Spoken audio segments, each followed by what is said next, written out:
يا هلا وسهلا فيكم محبيني متابعيني أينما كنتم. معكم أخوكم عندليب الخليج فؤاد القطان يحييكم. طبعا في واحد كلمني تلفون قال لي فؤاد يعني أنا متشائم، يعني أبي أصير إنسان سعيد، كيف يعني؟ قلت له ايش فيك يعني؟ قال والله متشائم، يعني دائما اموري كلها سلبيات، ما عندي ايجابيات يعني، وانطوائي، ويعني الى درجة اني يعني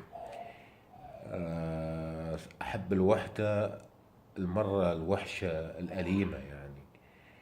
طبعا يقول انا مو مرتاح لاني احب الوحدة لانها مرة وحشة أليمة، يعني صعبة جدا. ابيك تساعدني عشان يعني تفكني من هالأزمة. فقلت له بسيطة يعني أخوي، يعني الأمور أنا مو دكتور أو طبيب أو مثلا يعني دكتور نفساني، أو أنا مجرد أنصح، يعني نصيحة، أعطيك نصيحة تستفيد منها. يعني قلت له أول شيء يعني اتكل على الله سبحانه وتعالى، وكن مع الله. أول شيء، أول نقطة، كن مع الله، ثق بأن الله معك، لأن من كان مع الله كان الله معه.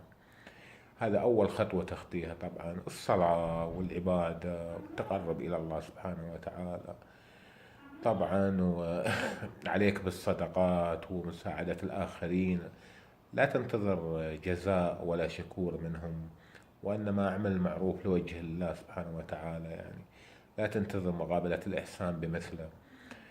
هذه خطوة. وبعدين يعني حاول انك يعني تبتعد عن الوحدة. طبعا تكون لك اصدقاء ربع شوي شوي تدريجيا الى ان تتعود عليهم، ترتاح لهم نفسيا طبعا، وعلى اساس يعني ما تخسرهم اصدقائك. يعني تكون انسان بسيط، يعني مرح بشوش معتدل عند مقابلة الاخرين.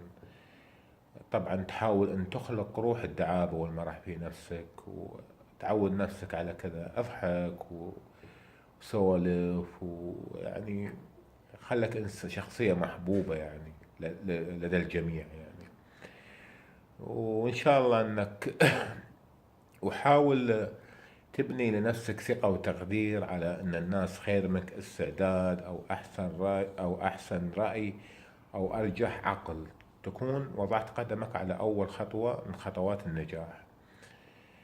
طبق هذه كلها إن شاء الله وتفائل، يعني لا تتشائم، دائما خلك متفائل، لأن التفاؤل دليل على صدق الإيمان. الإنسان المتفائل يظل ينظر للمستقبل نظرة أمل وارتياح بأن المستقبل من صنع الله سبحانه وتعالى، وأن الله غفور رحيم يسوق عباده، كريم يسوق عباده للخير.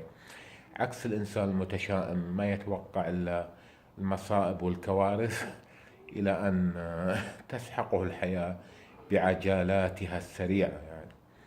وإن شاء الله تدريجيا وابعد نفسك عن العزلة والوحدة، ولا تقعد لحالك، لأن بتصيب بالتالي إلى الأمراض النفسية والاكتئاب والانفصام وغيرهم وما أشبه يعني.